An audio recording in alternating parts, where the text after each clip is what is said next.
আকাশে নেচে নেচে ইসরায়েলের দিকে ছুটে যাচ্ছে ইরানের পঞ্চম প্রজন্মের অবিশ্বাস্য ক্ষমতার ড্যান্সিং মিসাইল সেজ্জিল-2। যুক্তরাষ্ট্র এবং ইসরায়েলের বিভিন্ন স্থাপনাকে লক্ষ্য করে প্রথমবারের মতো ব্যবহার করা হয়েছে ইরানের এই শক্তিশালী ক্ষেপণাস্ত্র। হাইপারসনিক গতির সেজ্জিল-2 সহ এক ঝাঁক শক্তিশালী মিসাইল আকাশে ছুটে গেছে বলে বিভিন্ন প্রতিবেদনে বলা হয়েছে।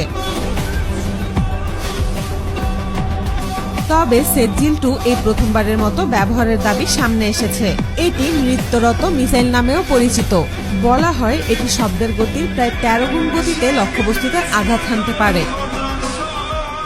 সোজাভাবে বললে এর গতি প্রায় 16,000 কিলোমিটার প্রতি ঘন্টারও বেশি।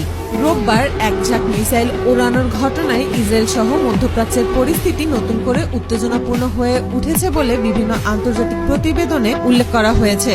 কিছু ভিডিও ফুটেজেও আকাশে উড়ে যাওয়া ক্ষেপণাস্ত্রের দৃশ্য ধরা পড়েছে বলে বলা হচ্ছে।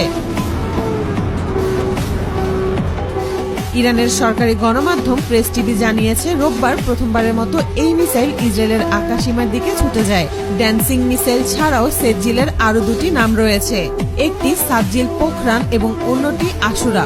এটি ইরানের নিজস্ব প্রযুক্তিতে তৈরি একটি শক্তিশালী মাঝারি পাল্লার ক্ষেপণাস্ত্র। এই মিসাইল সর্বোচ্চ প্রায় 2000 কিলোমিটার দূরের লক্ষ্যবস্তুতে আঘাত হানতে সক্ষম বলে বিভিন্ন সামরিক প্রতিবেদনে বলা হয়েছে। 2 ধাপ বিশিষ্ট এই মিসাইল প্রায় 700 কেজি পর্যন্ত ওয়ারহেড বহন করতে পারে। সেজ্জিল মিসাইল উৎক্ষেপণের সময় তরল জ্বালানির পরিবর্তে ব্যবহার করা হয় সলিড ফুয়েল প্রযুক্তি। এই প্রযুক্তির কারণে ক্ষেপণাস্ত্র দ্রুত প্রস্তুত করা এবং উৎক্ষেপণ করা সহজ হয়।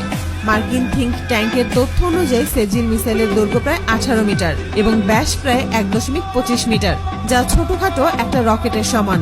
এর ওজন প্রায় 12 টনের বেশি। 1990-এর দশকে এই মিসাইল তৈরি করার কাজ শুরু করেছিল তেহরান।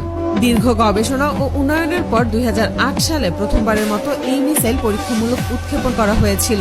বিভিন্ন প্রতিবেদনে বলা হয়েছে সেই পরীক্ষাটি পরিচালনা করেছিল ইরানের ইসলামিক রিভলিউশনারি গার্ড IRGC। সেজ্জিল মিসাইলের দুটি সংস্করণ রয়েছে। প্রথমটি স্বল্প পাল্লার সংস্করণ যা সেজ্জিল-1 নামে পরিচিত এবং দ্বিতীয়টি মাঝারি পাল্লার সংস্করণ সেজ্জিল-2। এই দুই ধরনের মিসাইলই চলার সময় কোনো সোজা পথে না গিয়ে এঁকে বেঁকে চলতে থাকে। তার থেকেও অবাক করা ব্যাপার হলো এই মিসাইল নির্দিষ্ট দূরত্ব অতিক্রম করার পর নিজে নিজেই তার গতি বাড়িয়ে নিতে থাকে। এভাবে চলতে থাকার প্রধান কারণ হলো শত্রু রাডার এই মিসাইলের সঠিক চলার পথ